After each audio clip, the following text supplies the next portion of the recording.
dear, how are we doing, folks? Welcome back to another Kipper Tales. We're back here in Neyland, and it's a breezy old day, but we've come down to do some cleaning and scrubbing on the outside mainly, but also then to have a look at the ongoing fuel issue with the engine, and more about that in a moment.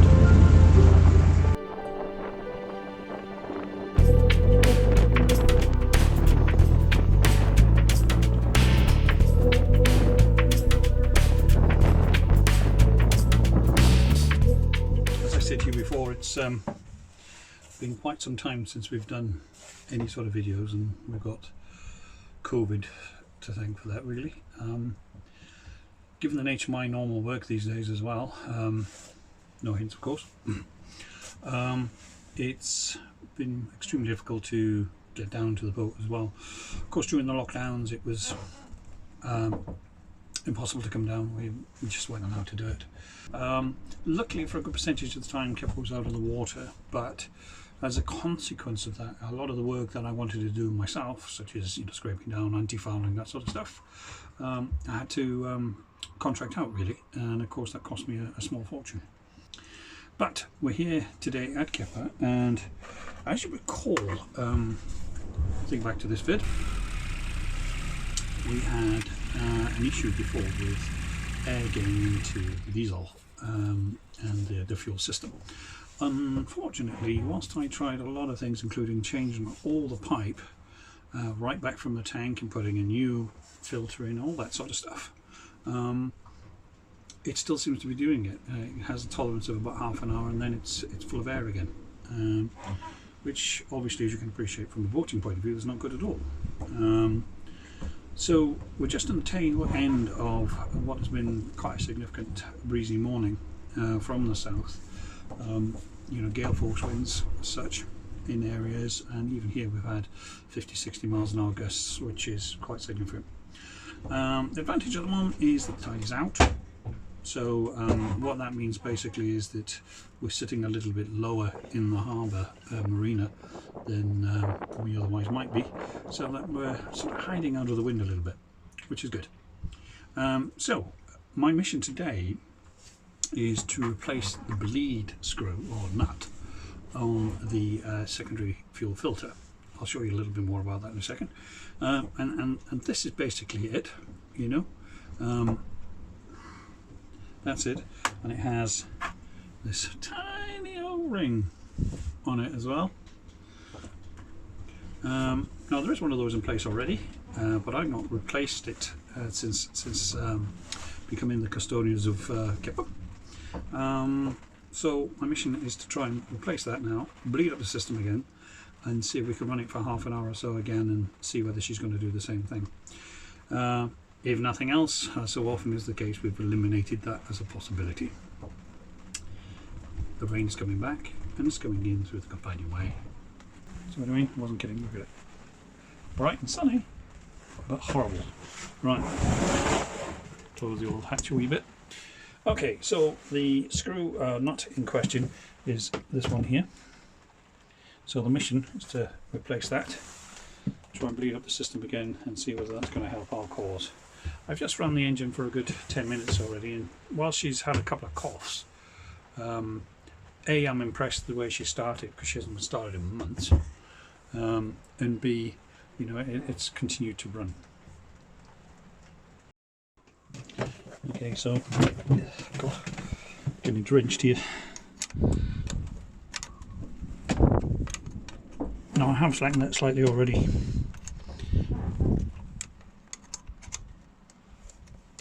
It's barely finger tight right now.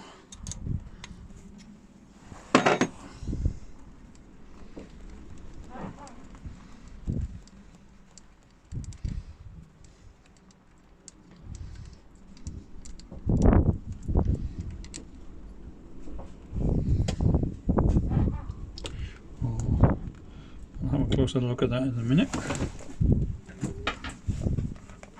So we've got nice fuel there. So let's put the new one in.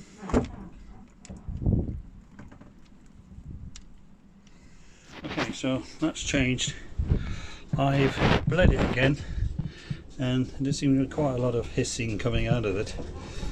But I've got a horrible feeling I'm just chasing my tail here in many ways. It might not be the problem at all. So we'll fire up the beast again.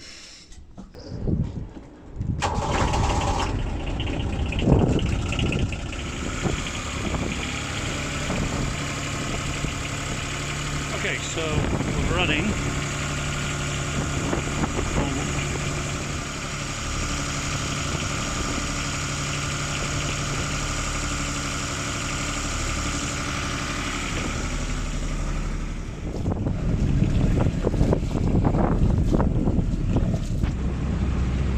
Okay, so we're up and running in gear, as you can see. I'm just going to read through that run for a bit, see how we get on. Okay, so it's about 5 to 3 now in the afternoon. Going dark about 4:30ish, maybe a little bit earlier. We're in December, so short days. So we've let the system, it's up and running. So what I'm going to do is I'm going to leave it running in gear.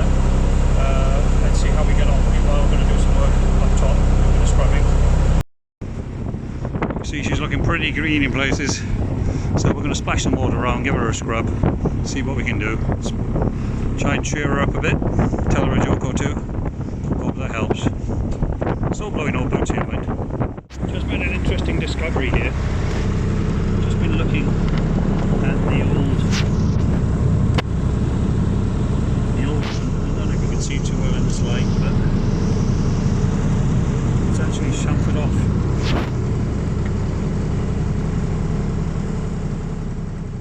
So we're coming up on half an hour. We've got a real squall coming in right now.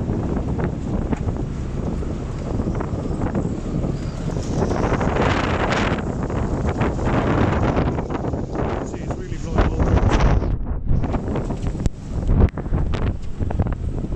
We're bobbing around a bit here, which is what we like. The good news is we've done the cockpit. It's looking a bit brighter, a bit happier. Ordered a joke or two to cheer it up. So we're going to have a go at some of the upper coach roof now to see. But I don't know if you can hear those, or me at all actually, but the wind is really picking up now. I think it's coming back in as well. So, like I say, we're half an hour in. Still going all right at the moment. We'll just leave it go, see what happens.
Well folks, we're well over an hour after firing up in gear. We've run at a few different revs and she's not cut out yet. So I don't know what to say. I guess more testing required, but I can't believe it was just that O-ring if it was there.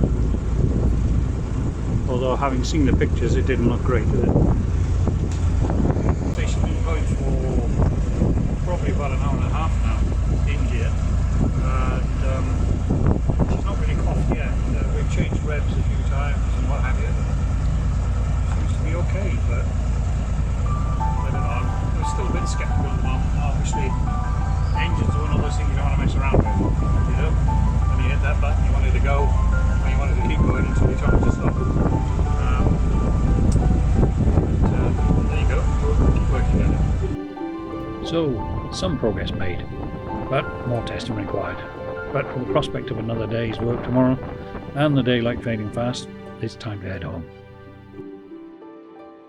In case there was any illusion about the weather protection in the harbour, just look around the corner. This is the Cleddau. Horrendous. I know where I'd rather be.